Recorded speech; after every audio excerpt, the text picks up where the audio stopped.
actually threw Vlad under the bus in that situation. This is like a common thing that a lot of people do. You know, it's like Vlad didn't make him talk about you. You know, he asked him a question because it's, you know, it was an interview show. So the main thing that I think that was silly about the thing was that he's not taking responsibility for what he said, and he's not taking responsibility for even talking about your family when, you know, that should have been out of line and should have been something that he should have just, you know, it shouldn't have been done. Well, think about this, Kenyatta, not to cut you off. I was in his face and asked him a plain question. Why do you think, as a white man, you could tell black people what other black people want? He refused to answer that question, and he doesn't even, he's saying it's a lie or something, I don't know. So you think he's going to answer any other question, me from a distance, that he doesn't feel like a black man dare ask him a question? Then that would make me disrespectful. Like, I don't have a beef with Adam. He's Adam. Like, that's embarrassing for me to have a beef with a guy like that. No disrespect. But we just in this, even that's disrespectful for him to even be talking about me like that. He should be like, out of respect for Damon, I'm not going to say a word. Out of respect for Damon, when Damon asks me a question, I'm going to answer it. You know, but instead, he's calling me names. He's calling my staff names. But really what that is, that's how they try to trigger us.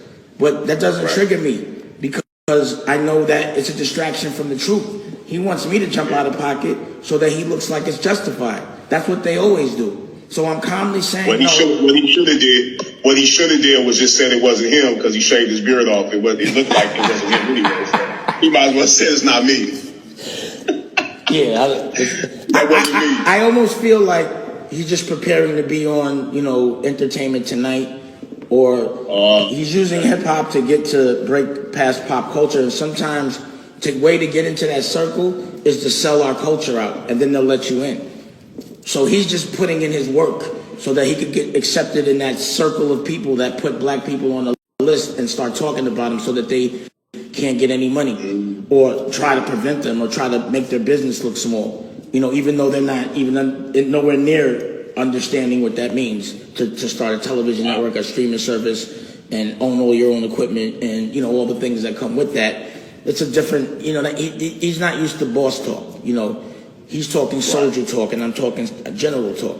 So even in our interviews, I'd be like, bro, this is not a podcast, a TV show. Podcast.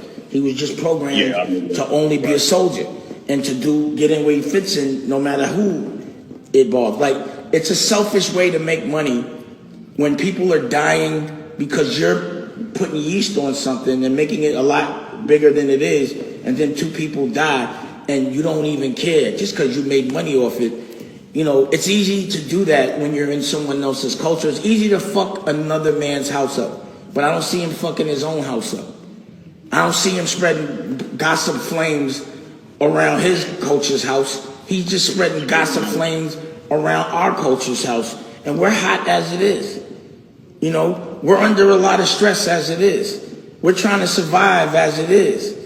So when you put a little more yeast on something, it makes you overreact for something that you might be mad about from before. But he knows this. And the people that are paying him know this. And the circle he's trying to get into that says, yo, if you come in this circle, you can't have a beard. You got to shave all of that. And he's starting to conform. So once I see he was doing this, first he disappeared. Next thing he's on Snapchat. And literally, he's turned into Wendy Williams. You feel me? Oh, shit. Literally, but only for you know, younger hip hop. And another thing, he's too old for that. You know why people start shaving and shit like that? They start feeling old. He's now, you know, he's too old to be talking about what a 15-year-old is doing.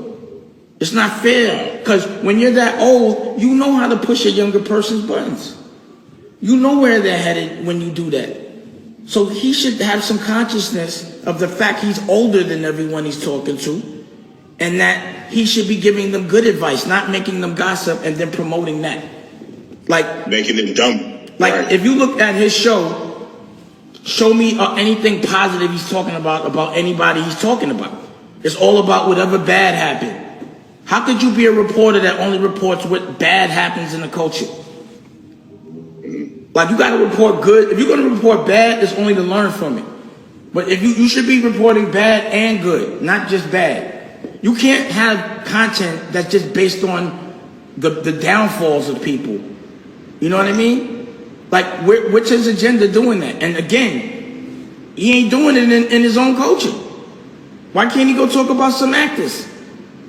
You know? He's not, I don't hear him talking about no skateboarders. I don't hear him talking about no BMX riders. I don't hear him talking about no punk rockers. He's from where, you know, it's rock and roll. Why not cause some dysfunction there? You understand what I'm saying? We're already in a place where we're young, misguided, with a lot of money, with a big platform, and you know what that's going to do. As an easy payday. Black people are easy payday because of the destruction. The destruction of black people is the easiest payday for someone from any culture. But usually they're the ones that benefit. And again, I might respect it more like a Howard Stern. Now he talked to everybody.